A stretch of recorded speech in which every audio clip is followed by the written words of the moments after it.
ವಾಯು ಜೀವೋತ್ತಮ. ಹೇಳು, ನೀ ಹೇಳು. ಹರಿಸರ್ವೋತ್ತಮ ವಾಯು ಜೀವೋತ್ತಮ. ಹರಿಸರ್ವೋತ್ತಮ ವಾಯು ಜೀವೋತ್ತಮ. ಕೃಷ್ಣಾಯ ವಾಸುದೇವಾಯ. ಕೈ ಕೃಷ್ಣಾಯ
ಕರಮೂಲೆ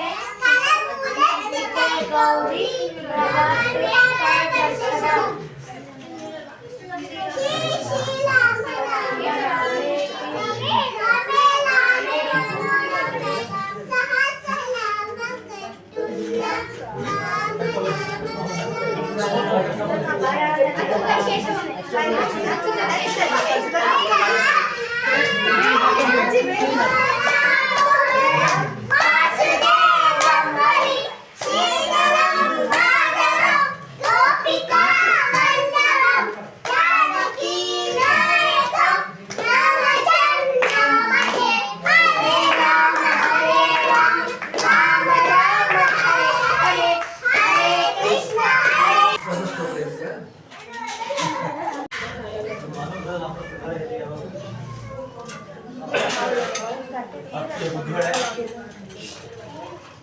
ಇವತ್ತು ನಮ್ಮೆಲ್ಲರ ಜೀವನದಲ್ಲಿ ಸುರಿದಾನೆ ಭಾಗ್ಯ ಸೌಭಾಗ್ಯ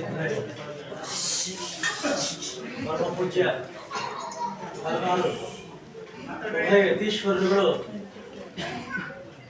ನಮ್ಮ ಗೋವಿಂದರಾವ್ ಕುಲಕರ್ಣಿಯವರ ಮನೆಗೆ ಆಗಮಿಸಿ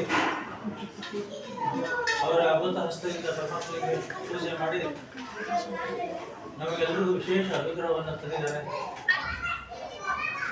ಇಡೀ ಭಾರತದಲ್ಲಿ 4.5 ಲಕ್ಷ ಸನ್ಯಾಸಿಗಳು ಸತ್ತಿದ್ದಾರೆ ಅಂತ ನಾವು ಲೆಕ್ಕ ಇದೆ.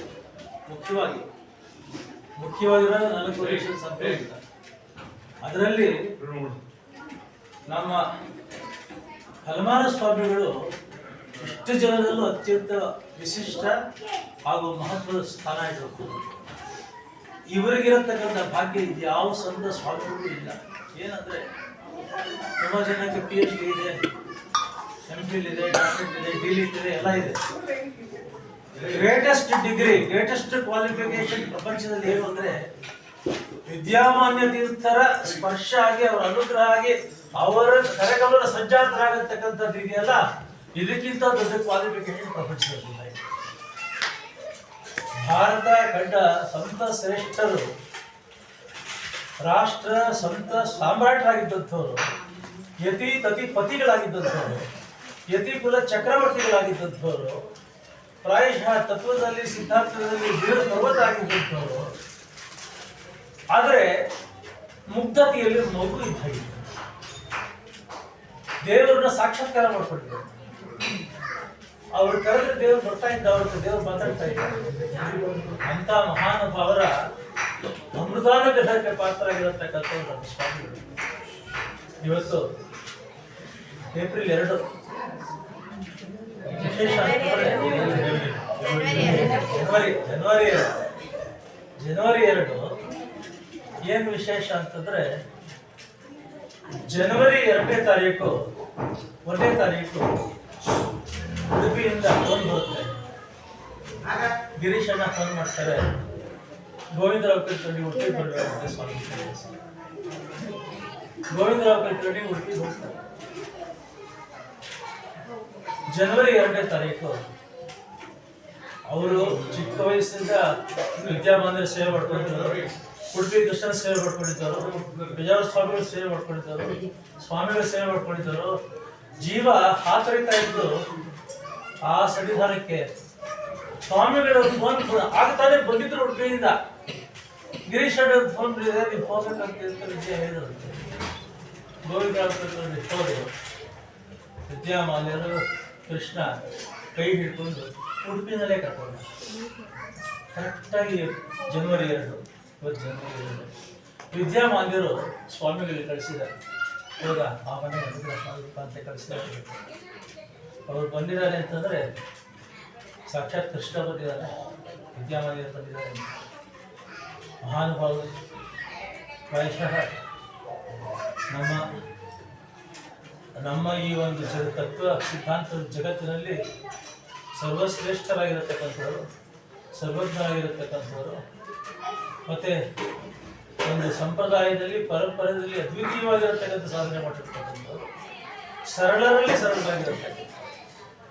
ನನಗೆ ಯಾಕೆ ಅವ್ರ ಭಾವಭಕ್ತಿ ಅಂದರೆ ಇಷ್ಟು ಜನ ಸ್ವಾಮಿಗಳಲ್ಲಿ ದಾಸ ಸಾಹಿತ್ಯಕ್ಕಾಗಿ ತುಂಬಾ ವಿಶೇಷವಾದ ಅನುಗ್ರಹ ಮಾಡಿರ್ತಕ್ಕಂಥ ಪ್ರೀತಿ ಮಾಡಿರ್ತಕ್ಕಂಥವ್ರು ನಮ್ಮ ಸ್ವಾಮಿಗಳು. ಅವರು ಇವತ್ತು ಬಂದು ವಿದ್ಯಾಶ್ರೀಯವರು ಗೋವಿಂದರಾವ್ ಕುಲಕರ್ಣಿ ಹೆಸರಿನಲ್ಲಿ ಅವರೊಂದು ಮಾತು ಹೇಳಿದರು.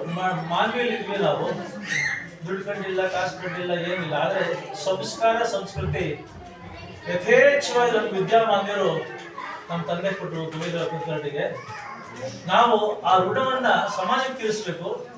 ಅದಕ್ಕೆ ಆ ಸಂಸ್ಕಾರವನ್ನ, ಸಂಸ್ಕೃತಿಯನ್ನ, ಸದಾಚಾರವನ್ನ, ಸದ್ವಿಚಾರವನ್ನ, ಸದ್ಧರ್ಮವನ್ನ, ಸತ್ಕರ್ಮವನ್ನ ಎಳವೆಯಿಂದಲೇ ಮಕ್ಕಳಿಗೆ ಕಲಿಸ್ಕೊಡ್ಬೇಕು.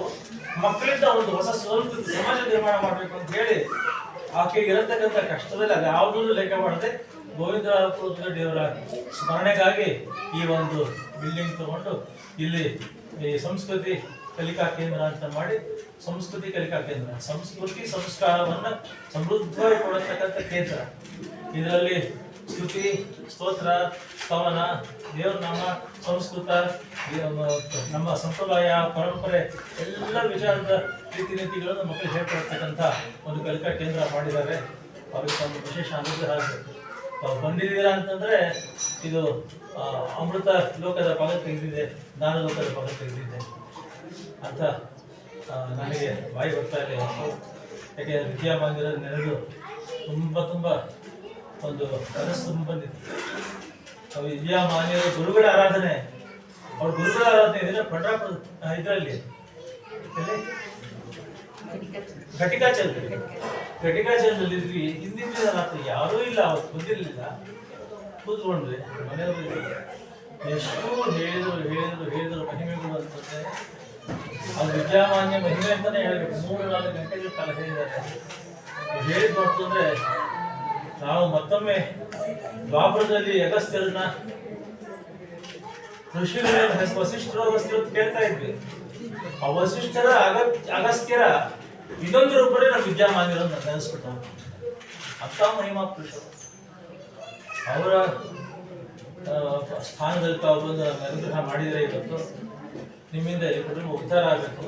ಆ ಮಕ್ಕಳು ಇಬ್ಬರು ವಿದ್ಯಾಶ್ರೀ ಅವ್ರಿಗೆ ಅನುಗ್ರಹ ಮಾಡಿ, ಗೋವಿಂದ ಕುಲಕರ್ಣಿ ಅವರು ಪ್ರತಿ ಕ್ಷಣ ನಿಮ್ಮ ಸ್ಮರಣೆ ಮಾಡ್ತಾ ಇರ್ತಾರೆ. ವಿದ್ಯಾಮಾನ್ಯ ಜೀವ ಮಿಡಿತಾ ಇರುತ್ತೆ, ಜೀವ ತುಡಿತಾ ಇರುತ್ತೆ, ಹೇಳ್ತಾ ಇರ್ತಾರೆ. ಹೇಳ್ತಾ ಬಂದಿರೋದು ಮಹಾಭಾಗ್ಯ. ಏನು ಹೇಳಿದ ಏನಂತಂದ್ರೆ ವೈಕುಂಠ ಲೋಕದಲ್ಲಿ ಸ್ವರ್ಗಲೋಕದಲ್ಲಿ ಇರತಕ್ಕಂಥ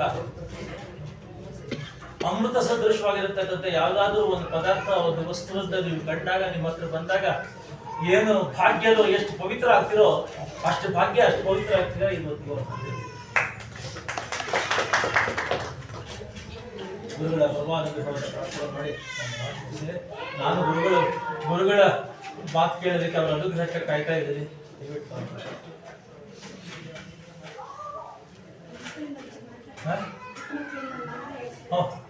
ಇವರು ಪುಟ್ಟ ಮಕ್ಕಳು 4 ಮಕ್ಕಳಿಗೆ ಇಲ್ಲಿ ಸಂಸ್ಕಾರ ಕಲಿಸಿದ್ದಾರೆ.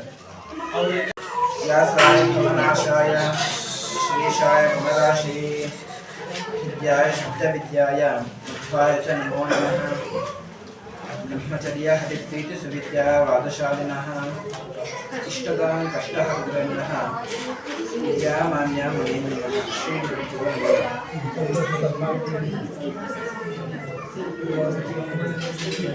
ಜೀವನದಲ್ಲಿ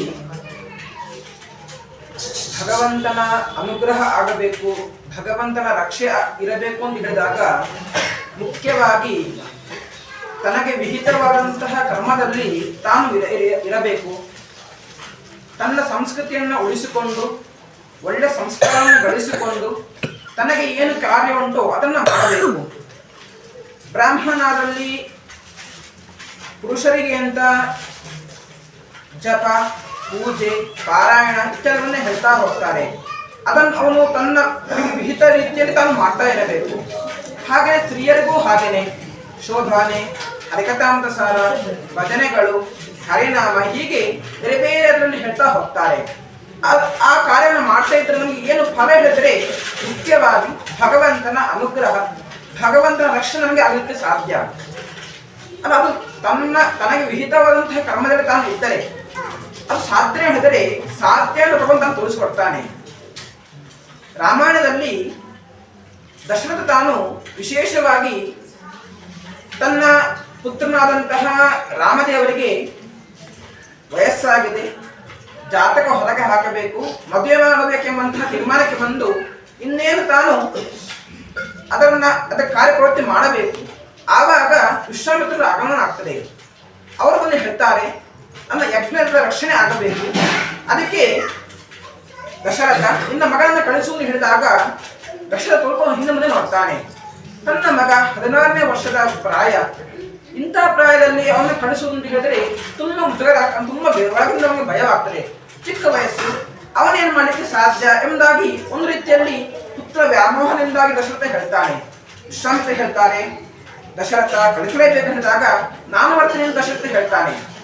ವಿಶ್ವಾಮಿತ್ರ ಹೇಳ್ತಾರೆ, ನಿನ್ನಿಂದ ಸಾಧ್ಯವಿಲ್ಲ, ರಾಮದೇವರೇ ಬರಬೇಕೆಂದು ಹೇಳಿದಾಗ ಅನಿವಾರ್ಯವಾಗಿ ಕಳಿಸ್ತಾನೆ. ನೋಡಿ, ವಿಶ್ವಾಮಿತ್ರರು ರಾಮದೇವನ ಕರೆದುಕೊಂಡು ಕಾಡಿಗೆ ಎದ್ದು ದರ್ಶನಕ್ಕೆ ಹೋಗ್ತಾ ಇದ್ದಾರೆ. ಹೋಗುವ ಪ್ರಸಂಗವನ್ನ ವಾಲ್ಮೀಕಿ ಋಷಿಗಳು ವಿವರಣೆ ಮಾಡ್ತಾರೆ. ಹೇಗಿತ್ತು ಆ ಪ್ರಸಂಗ ಹೇಗೆ ಹೇಳಬೇಕಾದರೆ, ವಿಶ್ವಾಮಿತ್ರರು ಮುಂದೆ ಹೋಗ್ತಾ ಇದ್ದಾರೆ, ಹಿಂದಿನಿಂದ ರಾಮದೇವರು ಬರ್ತಾ ಇರ್ತಾರೆ ಅಂತ. ಅಂದರೆ ದಾರಿ ತೋರಿಸಿಕೊಂಡು ವಿಶ್ವಾಮಿತ್ರ ಮುಂದೆ ಹೋಗ್ತಾರೆ, ಹಿಂದಿನಿಂದ ರಾಮದೇವರು ಬರ್ತಾ ಇರ್ತಾರೆ. ಈ ದೃಶ್ಯ ನೋಡಿದಾಗ ನಮಗೆ ಅಲ್ಲಿ ಅರ್ಥ ಆಗ್ತದೆ. ಏನೆಂದರೆ, ನಾವು ನಮಗೆ ವಿಹಿತವಾದಂತಹ ಕರ್ಮದಲ್ಲಿ ನಾವು ಇದ್ದಾಗ, ವಿಹಿತವಾದಂತಹ ಕಾರ್ಯವನ್ನ, ಅನುಷ್ಠಾನವನ್ನ, ನಮ್ಮ ಸಂಸ್ಕಾರವನ್ನು ಚೆನ್ನಾಗಿ ಕಳೆದುಕೊಂಡು ಸಂಸ್ಥೆಯನ್ನು ನಾವು ಕಾಪಾಡಿದರೆ ಏನು ಫಲ ಹೇಳಿದರೆ ಭಗವಂತ ನಮ್ಮ ರಕ್ಷಣೆಗೆ ಬರ್ತಾನೆ ಎಂಬುದಾಗಿ. ನೋಡಿ, ವಿಶ್ವಾಮಿತ್ರ ಹೇಳಬೇಕಾದ್ರೆ ಒಳ್ಳೆಯ ಪಾಂಡಿತ್ಯ ಉಳ್ಳವರು, ಒಳ್ಳೆ ಸಾಧನೆ ಮಾಡುವವರು. ತಾವು ಎಷ್ಟಂದ್ರೆ 3 ಬಾರಿ ಅವರು ತಪಸ್ಸು ಮಾಡ್ತಾರೆ. ಕಾರಣ ಇಷ್ಟೇ, ಭಗವಂತ ಪ್ರೀತನಾಗಬೇಕು, ಭಗವಂತನ ಅನುಗ್ರಹ ಆಗಬೇಕು. ಆ ಒಂದು ಕಾರಣ ಇಟ್ಟುಕೊಂಡು ಕ್ಷತ್ರಿಯರಾದವರು ತಾನು ಒಳ್ಳೆಯ ಸ್ಥಾನ ಬ್ರಹ್ಮರ್ಷಿ ಆಗಬೇಕೆಂಬ ಒಂದು ಉದ್ದೇಶದಿಂದ ಇಟ್ಟುಕೊಂಡು ಒಳ್ಳೆ ತಪಸ್ಸನ್ನು ಮಾಡಬೇಕೆಂಬ ಕಾರಣಕ್ಕೋಸ್ಕರ ಒಂದಲ್ಲ ಎರಡಲ್ಲ 3 ಬಾರಿ ಹಠದಲ್ಲಿ ತಪಸ್ಸು ಮಾಡ್ತಾರೆ. ಅಂದರೆ ಕಾರಣ ಏನು ಹೇಳಬೇಕಾದ್ರೆ ಅವರು ಉದ್ದೇಶ ಇಷ್ಟೇ, ತನಗೆ ವಿಹಿತವಾದಂತಹ ಕರ್ಮ, ತಾನು ಕ್ಷತ್ರಿಯನಾಗಿ ಹುಟ್ಟಿದ್ರೂ ಕೂಡ ಮೂಲತಃ ತಾನು ಬ್ರಾಹ್ಮಣ ಆಗಿರಬೇಕಿತ್ತು, ಅದನ್ನ ತಾನು ಬಯಸಬೇಕಿತ್ತು. ಅದಕ್ಕೋಸ್ಕರ ತಪಸ್ಸು ಮಾಡ್ತಾರೆ, ಅನುಷ್ಠಾನ ಮಾಡ್ತಾರೆ. ತಾವು ತಮಗೆ ವಿಹಿತವಾದ ಕರ್ಮವನ್ನು ಚೆನ್ನಾಗಿ ಪರಿಪಾಲನೆ ಮಾಡ್ತಾರೆ. ಫಲ ಏನಾಯ್ತು ಹೇಳಬೇಕಾದರೆ ಭಗವಂತ ರಕ್ಷಣೆಗೆ ಬರ್ತಾನೆ. ಎಲ್ಲಿ ಹೇಳಬೇಕಾದ್ರೆ ಭಗವಂತ ರಕ್ಷಣೆಗೆ ಹೇಗೆ ಅಂತ ಹೇಳಬೇಕಾದ್ರೆ ವಿಶ್ವಾಮಿತ್ರರ ಹಿಂದಿನಿಂದಲೇ ರಕ್ಷಣೆಗೆ ಬರ್ತಾನೆ. ಅಂದರೆ ಭಗವಂತ ಯಾವತ್ತೂ ಕೂಡ ನಮ್ಮ ರಕ್ಷಣೆಗೆ ಎಲ್ಲಿ ಅಂತ ಹೇಳಬೇಕಾದ್ರೆ ನಮ್ಮ ಹಿಂದಿನಿಂದ ಕಾಯ್ತಾ ಇರ್ತಾನೆ, ಅದು ನಮ್ಮ ಜೊತೆಗೇನೆ ಯಾವತ್ತೂ ಇರ್ತಾನೆ. ಆದರೆ ಹಾಗೆ ಇರಬೇಕು ಹೇಳಿದ್ರೆ ನಮ್ಮ ಕಾರ್ಯವನ್ನು ನಾವು ಮಾಡಬೇಕು. ನಮ್ಮ ಸಂಸ್ಕೃತಿಯನ್ನ, ನಮ್ಮ ಸಂಸ್ಕಾರವನ್ನ, ನಮ್ಮ ಅನುಷ್ಠಾನವನ್ನು ನಾವು ಯಾವತ್ತೂ ಕೂಡ ಪರಿಪಾಲನೆ ಮಾಡಿದ್ರೆ ಮಾತ್ರ ಸಾಧ್ಯ ಅಂತ ರಾಮ ತೋರಿಸಿಕೊಡ್ತಾರೆ. ಅದರಿಂದಾಗಿ ನಮಗೆ ವಿಹಿತವಾದಂತಹ ಕರ್ಮದಲ್ಲಿ ನಾವು ಇದ್ದರೆ ಮಾತ್ರ ಭಗವಂತನ ಅನುಗ್ರಹಕ್ಕೆ ಸಾಧ್ಯ, ಭಗವಂತನ ರಕ್ಷಣೆ ನಮಗೆ ಸಿಗಲಿಕ್ಕೆ ಸಾಧ್ಯ. ಅದರಿಂದಾಗಿ ಅಂತಹ ವಿಶೇಷವಾದಂತಹ ಸಂಸ್ಕೃತಿಯನ್ನ, ಸಂಸ್ಕಾರವನ್ನ, ಗೋತ್ರವನ್ನ ಕಲಿಸುವಂತಹ ಒಳ್ಳೆ ಕೇಂದ್ರ ಇದು. ತನ್ನ ತಂದೆಯ ನೆನಪಿಗೋಸ್ಕರ ಅಂತ ವಿದ್ಯಾ ಎಂಬುವರು ವಿಶೇಷವಾಗಿ ಆ ಒಂದು ಶಾಲೆಯನ್ನು ತಾನು ವಿಶೇಷವಾಗಿ ಪ್ರಾರಂಭ ಮಾಡಿ ಮಕ್ಕಳಿಗೆ, ಚಿಕ್ಕ ಮಕ್ಕಳಿಗೆ ಎಷ್ಟಂದರೆ ಅಕ್ಷರವು ಸರಿಯಾಗಿ ಅವರಿಗೆ ಉಚ್ಚಾರ ಮಾಡಿ ಬರುವುದಿಲ್ಲ, ಅಂತವರನ್ನು ಕೂಡ ಒಳ್ಳೆ ದಾರಿಗೆ ತಿಳಿಸಬೇಕು ಹೇಳಿದ್ರೆ ತುಂಬದೇ ಕಷ್ಟ ಉಂಟು, ಸಾಧನೆ ತುಂಬದಿಗೆ ಮಾಡಬೇಕು. ಅದರಿಂದಾಗಿ ಹಠ ಹಿಡಿದು ಆ ಮಕ್ಕಳು ಚೆನ್ನಾಗಿ ದಾರಿಗೆ ತರ್ತಾ ಇದ್ದಾರೆ. ಇದರಿಂದಾಗಿ ಅವರ ತಂದೆಗೂ ವಿಶೇಷವಾಗಿ ಅವರು ಬೇತರಾಗ್ತಾರೆ. ವಿಶೇಷವಾಗಿ ತಂದೆಯೂ ಹಾಗೇನೆ ಗುರುಗಳಲ್ಲಿ ತುಂಬಾ ಭಕ್ತಿ ಮಾಡಿದವರು. ಎಷ್ಟಂದ್ರೆ ಕೊನೆಯಲ್ಲಿ ಗುರುಗಳ ಅವರಿಗೆ ಎಲ್ಲೆಲ್ಲಿ ತುಂಬಾ ಇಷ್ಟ ಪ್ರದೇಶ ಇರಬೇಕಾದ್ರೆ ಉಡುಪಿ ಪಲಿಮಾರು ಗುರುಗಳು ತುಂಬಾ ಇಷ್ಟ. ಕೊನೆಗೆ ಅವರನ್ನು ದರ್ಶನ ಮಾಡಿ ಕೊನೆಯಲ್ಲಿ ಅದೇ ಆ ಉಡುಪಿಯಲ್ಲಿ ಅವರ ಪ್ರಾಣಪೂರ್ಣವಾಗಿ ಹೇಳಿದ್ರೆ ವಿಶೇಷವಾಗಿ ಭಗವಂತ ಅನುಗ್ರಹವನ್ನು ತುಂಬಾ ಪೂರ್ಣವಾಗಿ ಅಲ್ಲಿ ಉಂಟು.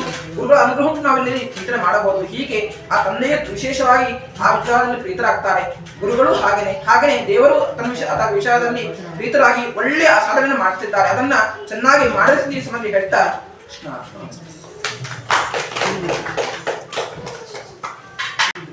ಕೃಷ್ಣಂ ವಂದೇ ನಂತಪಾಶತರಂ ದಿವ್ಯಾರ್ಭಕಾಕೃತಿಂ ಕಾಬಂಧಪೀತಂ ವೈಷ್ಮೀ ಮಧ್ವಕರಾಂಚಿತಂ ಬ್ರಹ್ಮಚರ್ಯ ಹರಿಪ್ರೀತಿ ಸುವಿದ್ಯಾವಾದಶಾಲಿನಾಃ ಇಷ್ಟದಾನಿ ಕಷ್ಟಹರ್ತೃನ್ನಾಃ ವಿದ್ಯಾ ಅನ್ಯಾನ್ಮೀ ಸ್ವಸ್ಥಗುರುಭ್ಯೋ ನಮಃ. ಭಗವಂತನ 1000 ನಾಮಗಳಲ್ಲಿ ಒಂದು ಸಿದ್ಧಿ ಸಾಧನ, ಸಿದ್ಧಿಯನ್ನು ಸಾಧಿಸಿಕೊಡುವವ ಭಗವಂತ. ಯಾವುದೇ ಒಂದು ನಮಗೆ ಸಿದ್ಧ ಆಗಬೇಕು, ನಮಗೆ ಅದು ಸಿದ್ಧ ಆದರೆ, ಸಿದ್ಧಿ ಪಡೆದರೆ ಆವಾಗ ನಾವು ಪ್ರಪಂಚದಲ್ಲಿ ಪ್ರತಿಷ್ಠಿತರಾಗ್ತೇವೆ. ಯಾವುದೇ ಒಂದು ವಿದ್ಯೆ ಇರಲಿ, ಅದು ಸಿದ್ಧಿ ಬರಬೇಕು, ನಮಗೆ ಸ್ವಾಧೀನ ಆಗಬೇಕು. ನಮ್ಮ ದೇವರು ಕೃಷ್ಣನಾಗಿ ಅವತರಿಸಿ ಆವಾಗಲೇ ಚಿಕ್ಕ ವಯಸ್ಸಿನಲ್ಲೇ ಕಂಸನನ್ನು ಸಂಹಾರ ಮಾಡಿದ. 20 ಅಕ್ಷೋಹಿಣಿ ಸೇನೆ ತಯಾರು ಮಾಡಿದ್ದ ಕಂಸ. ಮಹಾಭಾರತ ಯುದ್ಧದಲ್ಲಿ 18 ಅಕ್ಷೋಹಿಣಿ ಸೇನೆ, ಅದು ಎದುರಲ್ಲಿದ್ದದ್ದು 11 ಅಕ್ಷೋಹಿಣಿ. 20 ಅಕ್ಷೋಹಿಣಿ ಸುಸಜ್ಜಿತವಾದ ಸೇನೆಯನ್ನು ಎದುರಿಸಿ ಅವರನ್ನೆಲ್ಲ ಧೂಳೀಪಟಲ ಮಾಡಿ ಕಂಸನನ್ನು ಸಂಹಾರ ಮಾಡಿದ ದೇವರು ಆಮೇಲೆ ಸಂದೀಪಿನಿ ಆಶ್ರಮಕ್ಕೆ ಹೋಗಿ ಅಧ್ಯಯನ ಮಾಡ್ತಾರೆ. ಏನು ಅಧ್ಯಯನ ಮಾಡಲಿಕ್ಕಿದೆ? ಏನು ಅಧ್ಯಯನ? ಕಂಸನಂತಹ ಶತ್ರುವನ್ನು ಸಂಹಾರ ಮಾಡಿದ್ದಾನೆ. ಅದೇ ಚಿಕ್ಕ ವಯಸ್ಸಿನಲ್ಲಿ ಯಾರಿಗೇನು ಹೇಳಬೇಕೋ ಅದನ್ನೆಲ್ಲ ಹೇಳಿದ್ದಾನೆ. ಎಂತಹದ್ದು ವಿದ್ಯೆ, ಸಹಜವಾದ ವಿದ್ಯೆ. ಆದರೆ ಸಂದೀಪಿನಿ ಆಚಾರ್ಯಕ್ಕೆ ಹತ್ರ ಹೋದ. ಯಾಕೆ ಹೋದ ಅಂತ ಕೃಷ್ಣನ ಹತ್ರ ಮೀಡಿಯಾದವರು ಕೇಳಿದ್ರಂತೆ. ಕೃಷ್ಣ, ನೀನು ಯಾಕೆ ಹೋಗಿ ಓದಿದೆ? ನಿನಗೇನು ಗೊತ್ತಿಲ್ಲ, ಏನು ಹೊಸ್ತು ಕಲ್ತಿ? ನಾನೇನು ಹೊಸ್ತು ಕಲ್ತಿಲ್ಲ, ಆದರೆ ನಾನು ಶಾಲೆಗೇನೇ ಹೋಗ್ಲಿಲ್ಲ ಅಂತಂದ್ರೆ ಮುಂದಿನ ಮಕ್ಕಳು ಕೂಡ ಶಾಲೆಗೇನೇ ಹೋಗುದಿಲ್ಲ, ದೇವರೇ ಹೋಗಲಿಲ್ಲ, ನಾನೇ ಹೋಗ್ಬೇಕು. ಹಾಗಾಗಿ ಮುಂದಿನ ಮಕ್ಕಳಿಗೆ ಅದು ಪಾಠ ಕಲಿಸ್ಬೇಕು ನಾನು ಅಂತ ನಮ್ಮ ದೇವರು ಶಾಲೆಗೆ ಹೋಗಿ ಸಂದೀಪಿನಿ ಆಶ್ರಮದಲ್ಲಿ 2 ತಿಂಗಳು 4 ದಿವಸ ಇದ್ದ. 64 ದಿವಸ ಇದ್ದ ಅಂತ. ದೇವರಿಗೆ 64 ದಿವಸ ಬೇಕಾಗಿರ್ಲಿಲ್ಲ. ಸಂದೀಪಿನಿ ಆಚಾರ್ಯ ಹತ್ರ ಹೇಳಿದ, ನಿಮ್ಗೆ ಎಷ್ಟು ಬೇಗ ಸಾಧ್ಯ ಅಷ್ಟು ಮುಗಿಸಿ. ಅವರು ಅರ್ಥ ಏನು ಹೇಳಲಿಲ್ಲ. 64 ವಿದ್ಯೆಯನ್ನು ಪಾರಾಯಣ ಮಾಡಲಿಕ್ಕೆ 64 ದಿವಸ ಬೇಕಾಯ್ತು ಅವರಿಗೆ. ಹಾಗಾಗಿ 64 ದಿವಸ ನಮ್ಮ ದೇವರು ಅಂದ್ರೆ ಎಲ್ಲವನ್ನೂ ಕೂಡ ಗುರುಮುಖದಿಂದ ನಾವು ಅಧ್ಯಯನ ಮಾಡಬೇಕು ಅನ್ನುವ ಒಳ್ಳೆಯ ಸುಸಂಸ್ಕೃತಿಯನ್ನು ಲೋಕದಲ್ಲಿ ಕಲಿಸಲಿಕ್ಕೋಸ್ಕರವಾಗಿ ನಮ್ಮ ಸ್ವಾಮಿ ಸಂದೀಪಿನಿ ಆಶ್ರಮದಲ್ಲಿ ಹೋಗಿ ಅಧ್ಯಯನ ಮಾಡಿದ. ಸಂದೀಪಿನಿ ಆಚಾರ್ಯರಿಗೆ ಸಂಕೋಚ ಆಯ್ತಂತೆ, ಏನು ಹೇಳೋದು ಪಾಠ? ಅವ್ರು ಹೇಳಿದ್ರು, ನೀನೇನು ಓದುವುದು ಬೇಡ, ನಿನ್ನೆದ್ರು ಪಾರಾಯಣ ಮಾಡ್ತೇನೆ. ವಿಶ್ವಾಮಿತ್ರರ ಬೆನ್ನ ಹಿಂದೆ ರಾಮದೇವರು ಹೋದ್ರು, ಸ್ವಾಮಿಗಳ ಕಥೆ ಹೇಳಿದ್ರು. ವಿಶ್ವಾಮಿತ್ರರು ಅವ್ರಿಗೆ ಪಾಠ ಹೇಳಿದ್ರಂತೆ. ಏನು ಹೊಸ್ತು ಏನು ಹೇಳಲಿಕ್ಕಿಲ್ಲ, ಸರ್ವಜ್ಞನಾದ ಭಗವಂತ. ವಿಶ್ವಾಮಿತ್ರರ ಹತ್ರ ಕೇಳಿದ್ರಂತೆ, ನೀವೇನು ಪಾಠ ಹೇಳಿದ್ರಿ ವಿಶ್ವಾಮಿತ್ರರೇ? ನಾನೇನು ಪಾಠ ಹೇಳಲಿಲ್ಲ, ನಾನು ಕಲಿತದ್ದು ಅದು ಯಾವಾಗ ಸಾರ್ಥಕ ಆಗ್ತದೆ ಅಂತಂದ್ರೆ ಅದು ರಾಮಾರ್ಪಣ ಅಂತ ನಾನು ಮಾಡಿದಾಗ ಅದು ಸಾರ್ಥಕ ಆಗುತ್ತೆ. ನನ್ನ ವಿದ್ಯೆ ದೇವರ ಕಿವಿಯಲ್ಲಿ ಬಿದ್ದರೆ ನನ್ನ ಶಬ್ದ ಅದು ಪವಿತ್ರ ಆಗುತ್ತೆ ಅಂತ ನಾನು ಹೇಳಿದೆ ಅಂತ ದೇವರು ಹೋದ ಅಂತ. ಹಾಗಾಗಿ ಆಶ್ರಮ ವಾಸ ಅನ್ನೋದು ನಮ್ಮಲ್ಲಿ ಸಹಜವಾಗಿರ್ತಕ್ಕಂಥದ್ದು. ಹಾಗಾಗಿ ಮಕ್ಕಳಿಗೆ ಒಳ್ಳೆಯ ಸಂಸ್ಕೃತಿ, ಒಳ್ಳೆಯ ಸದಾಚಾರ ಇದೆಲ್ಲ ನಾವು ಕಲಿಸಬೇಕಾದ್ದು. ಮಕ್ಕಳಿಗೆ ಬರುವಾಗ ಏನೂ ಗೊತ್ತಿರುವುದಿಲ್ಲ, ಆದರೆ ಆ ಅಂತ ಹೇಳಿದ್ರೆ ಆ ಅಂತ ಹೇಳ್ತಾರೆ. ಬಹಳ ಕಷ್ಟ ಕಲಿಸಿಕೊಡುವಂಥದ್ದು. ಅಂತಹ ಮಕ್ಕಳಿಗೆ ನಾವು ಪಾಠ ಹೇಳಬೇಕು. ಈ ಶ್ರೀರಂಗದಲ್ಲಿ ದೇವರನ್ನು ಎಬ್ಬಿಸುವ ಸುಪ್ರಭಾತ ಕಾರ್ಯಕ್ರಮ ಇದೆ. ಒಂದೊಂದು ದೇವಸ್ಥಾನದಲ್ಲಿ ಒಂದೊಂದು ಕ್ರಮ. ತಿರುಪತಿಯಲ್ಲಿ ಒಂದು ಕ್ರಮ, ನಮ್ಮೂರಿನ ದೇವಸ್ಥಾನದಲ್ಲಿ ಒಂದು ಕ್ರಮ, ಒಂದೊಂದು ಕಡೆಯಲ್ಲಿ ಒಂದೊಂದು ರೀತಿ ಸುಪ್ರಭಾತ. ಶ್ರೀರಂಗದಲ್ಲಿ ಸುಪ್ರಭಾತದ ಕಾರ್ಯಕ್ರಮ ಹೇಗೆ ಅಂತಂದ್ರೆ ಒಂದು ಆನೆ, ಅದು ಆನೆ ಬರಬೇಕು. ರಂಗನಾಥನ ಎದುರು ನಮಸ್ಕಾರ ಮಾಡಬೇಕು. ಸೊಂಡಿಲು ಎತ್ತಿ ರಂಗ ಅಂತ ಬಾಯಿ ತುಂಬ ಹೇಳಬೇಕು. ಹೇಳಲಿಕ್ಕೇನೆ ತುಂಬಾ ಖುಷಿ ಇರ್ತದೆ. ಒಂದ್ಸಲ ಹೋಗಿ ನೀವು ಶ್ರೀರಂಗಕ್ಕೆ ಹೋದ ಗಡಿಬಿಡಿಯಲ್ಲಿ ಹೋಗಬೇಡಿ. ರಾತ್ರಿ ಮಲಗಿ ಬೆಳಗ್ಗೆ ಸುಪ್ರಭಾತದಲ್ಲಿ ಭಾಗವಹಿಸಿ ಆ ಒಂದು ಆನೆ ಮಲಗಿದ ರಂಗನಾಥನನ್ನು ರಾತ್ರಿ ಇಡೀ ಹಗಲಿಡೀ ಮಲಗ್ತಾ ಇರ್ತಾನೆ. ತಲೆಯ ಮೇಲೆ ಕೈ ಇಟ್ಟು ಮಲಗ್ತಾ ಇರ್ತಾನೆ. ಆ ಮಲಗಿದ ದೇವರನ್ನು ರಾತ್ರಿ ಬೆಳಿಗ್ಗೆ ಎಬ್ಬಿಸ್ಬೇಕಾದ್ರೆ ಆನೆ ಬರಬೇಕು. ಆನೆ ಗಲಾಟೆ ಮಾಡುವುದಲ್ಲ, ಬಾಯಿ ತುಂಬ ರಂಗ ಅಂತ ಹೇಳ್ತದೆ. ದೇವರಿಗೆ ತುಂಬಾ ಖುಷಿ. ಆ ಎಲ್ಲರ ಮಿಟ್ಟದಕ್ಕಿಂತಲೂ ಚೆನ್ನಾಗಿರ್ತದೆ ಅದು. ಹಾಗಾಗಿ ಆನೆ ಕರೆದ್ರೆ ದೇವರು ಎದ್ದು ನಮ್ಮೆಲ್ಲರನ್ನೂ ನೋಡ್ತಾನೆ ಅಂತ ಸುಪ್ರಭಾತ ಅಂತ ಕರೀತಾರೆ. ಅದು ಆನೆ ಏನು ಕರೀತದೋ, ರಂಗನಾಥನಿಗೆ ಏನು ಗೊತ್ತಾಗುತ್ತೋ, ಅದು ಆನೆ ಅದರ ಭಾಷೆಯಲ್ಲಿ ಹೇಳ್ತದೆ. ರಂಗ ಅಂತ ಏನು ಹೇಳ್ತದೋ ಗೊತ್ತಿಲ್ಲ, ರಂಗನಾಥನಿಗಂತೂ ಗೊತ್ತಾಗ್ತದೆ ರಂಗ ಅಂತ ಕರೆದದ್ದು ಅಂತ. ನಮಗೆ ಮಂಗ ಅಂತ ಕರೆದ್ನೋ ರಂಗ ಅಂತ ಕರೆದ್ನೋ ಅದು ಏನು ಅಂತ ನಮಗೆ ಗೊತ್ತಾಗುದಿಲ್ಲ. ಅಂತೂ ಆ ರಂಗನಾಥನಿಗೆ ಅಂದ್ರೆ ಆ ರಂಗನಾಥ ಆ ಆನೆಯ ಶಬ್ದವನ್ನು ಕೇಳ್ತಾನೆ, ಅದು ನಮಸ್ಕಾರ ಮಾಡುತ್ತೆ. ನಮಗೆ ಇಂಥ ದೇಹ ಇದೆ, ನಮಸ್ಕಾರ ಮಾಡ್ಲಿಕ್ಕೆ ಆಗೋಲ್ಲ, ಹೇಳ್ಲಿಕ್ಕೆ ಆಗುದಿಲ್ಲ, ಕೊಡ್ಲಿಕ್ಕೆ. ಆನೆಗೆ ಗಂಟು ಬಗ್ಗುವುದಿಲ್ಲ. ಬಾಗದೇ ಇದ್ದ ಗಂಟು ಉಳ್ಳ ಆನೆ ಕಾಲು ಬಗ್ಗಿಸಿ ಸೊಂಡಿನ ಮೇಲೆ ಎತ್ತಿ ನಮಸ್ಕಾರ ಮಾಡ್ತದೆ ಅಂತಂದ್ರೆ, ಒಂದು ಆನೆ ನಮಸ್ಕಾರ ಮಾಡುತ್ತೆ ರಂಗನಿಗೆ ಅಂತಂದ್ರೆ ನಾವು ನಮಸ್ಕಾರ ಮಾಡಲಿಲ್ಲ ಅಂದ್ರೆ ಅದು ಎಷ್ಟು ನಾವು ಸಂಕೋಚ ಪಡಬೇಕು ಅಂತ ಒಳ್ಳೆಯ ಸಂಸ್ಕೃತಿಯನ್ನು ಕಲಿಸಿಕೊಡ್ತಕ್ಕಂತಹ ಒಂದು ಕಾರ್ಯಕ್ರಮ. ದೇವರಿಗೆ ಗುರು ಹಿರಿಯರಿಗೆ ನಮಸ್ಕಾರ ಮಾಡುವ ಸಂಪ್ರದಾಯ ಇತ್ತು ಅಂದ್ರೆ ಈಗ ಬಿತ್ತು. ಯಾರು ಹೇಳೋದು? ಮನೆಯಲ್ಲಿ ಅಜ್ಜ ಅಜ್ಜಿ ಎಲ್ಲ ಮನೆಯಲ್ಲಿ ಇದ್ರು. ಆಗ ಅಜ್ಜಿ ಹೇಳ್ತಿದ್ರು, ನೋಡು ಅಮ್ಮನಿಗೆ ನಮಸ್ಕಾರ ಮಾಡು, ಅಪ್ಪನಿಗೆ ನಮಸ್ಕಾರ ಮಾಡು ಅಂತಾನೆ ಬರೀ ನನಗೆ ನಮಸ್ಕಾರ ಮಾಡು ಅಂತ ಹೇಳ್ತಿದ್ರು. ಹಾಗೆ ಹೇಳಿ ಹೇಳಿ ಅಭ್ಯಾಸ ಆಗಿತ್ತು ಮಕ್ಕಳಿಗೆ. ಈಗ ಮನೆಯಲ್ಲಿ ಯಾರು ಹೇಳೋದು? ನನಗೆ ಹೇಳಲಿಕ್ಕೆ ನಾಚಿಕೆ ಆಗುತ್ತೆ. ಮಗನ ಹತ್ರ ಹೋಗಿ ನಂಗೆ ನಮಸ್ಕಾರ ಮಾಡು ಅಂತ ಹೇಳಿದ್ರೆ ಆ ಮಗನ ನಗ್ತಾ ಇರ್ತಾನೆ. ಮೊದಲು ಅಜ್ಜನಿಗೆ ನಾಚಿಕೆ ಪ್ರಶ್ನೆನೇ ಇಲ್ಲ ಅವರಿಗೆ. ಆ ಮಗು ಕಲಿಸಬೇಕು ಅನ್ನೋದು ಒಂದೇ ಅವರ ಉದ್ದೇಶ ಇತ್ತು. ಅವಿಭಕ್ತ ಕುಟುಂಬ ಇತ್ತು. ಇವತ್ತೆಲ್ಲ ವಿಭಕ್ತ ಕುಟುಂಬ ಆಗಿ ಅಜ್ಜ ಅಜ್ಜಿ ಕತೆ ಹೇಳುವವರಿಲ್ಲ, ಅಜ್ಜ ಅಜ್ಜಿ ಸಂಸ್ಕೃತಿಯನ್ನು ಹೇಳಿಕೊಡುವವರಿಲ್ಲ. ಕೊನೆಗೆ ನಮಗೆ ಹೇಳಲಿಕ್ಕೆ ನಾಚಿಕೆ ಆಗುತ್ತೆ. ಕೊನೆಗೆ ಮಗುವಿಗೆ ನಮಸ್ಕಾರ ಮಾಡಬೇಕು ಅಂತಲೇ ಗೊತ್ತಿರುವುದಿಲ್ಲ. ಅದು ಚೇರ್ಮ್ಯಾನ್ ಆಗಿಯೇ ಇರ್ತದೆ. ಚೇರ್ಮ್ಯಾನ್ ಅಂದ್ರೆ ಕುರ್ಚಿಯ ಮೇಲೆ ಎಲ್ಲ ಬೆಳಗಿನಿಂದ ರಾತ್ರಿ ತನಕ ಎಲ್ಲ ಚಾರಲ್ಲೇ ಮಾಡುವಂತಹದ್ದು. ಕೆಳಗೆ ಕೂತು ಗಂಟೆ ಮಡಚಲಿಕ್ಕಾಗುವುದಿಲ್ಲ. ಕೊನೆಯ ತನಕ ಅದು ಹಾಗೆ ದೇವರ ಸ್ಕ್ರೂವನ್ನು ಟೈಟ್ ಮಾಡಿಬಿಡ್ತಾರೆ, ಮತ್ತೆ ಹೇಳಲಿಕ್ಕೆ ಆಗುವುದಿಲ್ಲ. ಇದೆಲ್ಲ ನಾವು ಕಲಿಸಬೇಕು ಅಂತಂದ್ರೆ ಒಂದು ಶಾಲೆ ಬೇಕು ಅಂತ. ಇವತ್ತು ಶಾಲೆ ಇದೆ, ಚಂಡಾಮರ್ಕರ ಶಾಲೆಗಳೇ ಇದೆ. ದೇವರಿಗೆ ನಮಸ್ಕಾರ ಮಾಡಬೇಡ, ಗುರು ಹಿರಿಯರಿಗೆ ಗೌರವ ಕೊಡಬೇಡ ಅಂತ ಹೇಳುವುದಕ್ಕೆ ಶಾಲೆಗಳೇ ಇರ್ತವೆ ಹೊರತು ಅಪ್ಪ ಅಮ್ಮನಿಗೆ, ಗುರು ಹಿರಿಯರಿಗೆ, ದೇವರಿಗೆ ನಮಸ್ಕಾರ ಮಾಡು ಜಾತ್ಯತೀತ ದೇಶ ನಮ್ದಾಗಿಬಿಟ್ಟಿದೆ. ಇಂತಹ ಶಾಲೆಯಲ್ಲಿ, ಚಂಡಾಮರ್ಕರ ಶಾಲೆಯಲ್ಲಿ ಚಂಡಾಮರ್ಕರ ಪೌರೋಹಿತ್ಯಕ್ಕೆ ಹೋದಾಗ ಪ್ರಹ್ಲಾದ ಪಾಠ ಹೇಳಿದ, ದೈತ್ಯ ಬಾಲಕರನ್ನು ತಿದ್ದಿದ, ದೈತ್ಯ ಬಾಲಕರಿಗೆ ಸಂಸ್ಕಾರ ಕೊಟ್ಟ, ಭಗವಂತನ ಸರ್ವೋತ್ತಮತ್ವ, ವೈದೇವರ ಜೀವೋತ್ತಮತ್ವ, ಪ್ರಪಂಚದ ಸತ್ಯತ್ವ ಅದೆಲ್ಲವನ್ನು ತಿಳಿಸಿಕೊಟ್ಟ, ಭಗವಂತನ ಗುಣಪರಿಪೂರ್ಣತ್ವ, ದೇವರ ನಿರ್ದೋಷ ಅದೆಲ್ಲವನ್ನು ನಮ್ಮ ಪ್ರಹ್ಲಾದ ಮಕ್ಕಳಿಗೆ ಕಲಿಸಿಕೊಟ್ಟ. ಮಕ್ಕಳಿಗೆ ಒಳ್ಳೆಯ ಸುವಿದ್ಯೆಯನ್ನು ಕೊಟ್ಟ. ಇವತ್ತು ಅದೇ ಪ್ರಹ್ಲಾದ ರಾಯರಾಗಿ, ರಾಯರ ಮೂಲಕ ಇಡೀ ದೇಶದಲ್ಲಿ, ರಾಯರ ವೃಂದಾವನದ ಮೂಲಕ ಇವತ್ತು ಏಕಾದಶಿ. ಯಾಕೆಂದ್ರೆ ರಾಯರ ಬಡದಲ್ಲಿ ಮಂತ್ರಾಕ್ಷತೆ ಕೊಡೋಲ್ಲ, ಇವತ್ತು ಅಕ್ಷರ ಅಂಗಾರಕ ಇಲ್ಲ.